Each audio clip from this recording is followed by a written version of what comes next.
terkenal memiliki ilmu kesaktian yang disebut Ajian Macan Putih. Raja Pajajaran yang berkuasa dengan gelar Sri Baduga Maharaja tersebut memimpin pada masa keemasan Pakuan. Nama Prabu Siliwangi berasal dari dua kata, yaitu Sili dan Wangi. Sili artinya pengganti, sehingga makna nama Prabu Siliwangi adalah pengganti Prabu Wangi. Prabu Wangi sendiri merupakan julukan yang diberikan kepada Prabu Maharaja setelah mewangikan.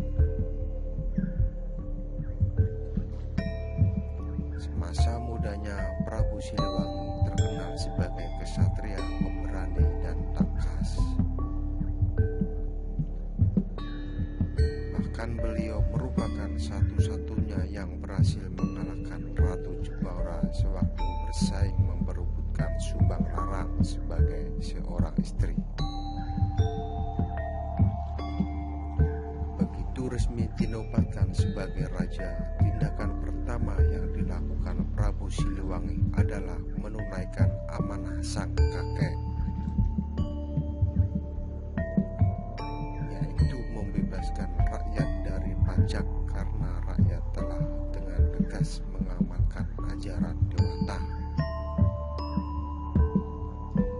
Dari larasatan Prabu Siliwangi bercucukan Syarif Hidayatullah. Pada tanggal 12 tahun 1404, Syarif Hidayatullah menghentikan pengiriman upeti yang seharusnya dibawa setiap tahun ke Pajajaran.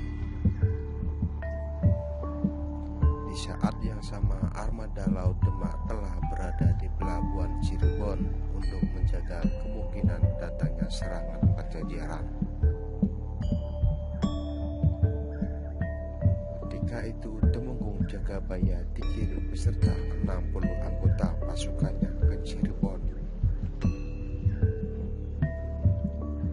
Tanpa mengetahui kehadiran pasukan Demak di sana, Sang Temenggung pun tak berdaya menghadapi pasukan gabungan Cirebon Demak dan akhirnya menyerahkan diri. Prabu Siliwangi marah mendengar kabar tersebut. Beliau segera menyiapkan pasukan besar untuk menyerang Cirebon. Akan tetapi pengiriman pasukan akhirnya dicegah oleh Purohita atau pendeta tertinggi keraton di Purwakalih. Tidak heran jika kemudian Prabu Siliwangi lebih menitik beratkan masa pemerintahannya pada pembinaan agama, pembuatan parit pertahanan, pembuatan jalan, pembinaan angkatan perang dan pasukan tempur. Karena Pajajaran memang negara yang kuat di darat tetapi lemah di laut. Cemas melihat persekutuan Demak Cirebon, Prabu Siliwangi mengutus Surawisesa untuk menghubungi Panglima Imperium Portugis di Malaka.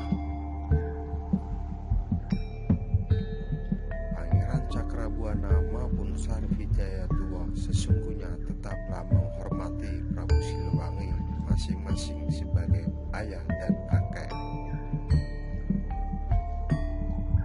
Sehingga pada perkembangannya hubungan buruk antara Pajajaran dan Cirebon tidak sampai menjurus ke arah melumpuhkan pemerintahannya. Prabu Siliwangi hanya kurang menyukai hubungan Cirebon dan Demak yang terlampar akrab, bukannya kurang menyukai kerajaan Cirebon itu sendiri. Bahkan terhadap ajaran Islam pun Prabu Siliwangi tidak keberatan, apalagi salah satu permaisurinya Subang Larang adalah seorang Muslim. Prabu Siliwangi juga mengizinkan ketiga anaknya untuk mengikuti ajaran agama sang ibu sejak masih kecil. Adanya perbedaan pandang dan keyakinan, namun alasan mengapa masa pemerintahan Prabu Siliwangi sering dikabarkan sebagai masa yang penuh keadilan dan toleransi.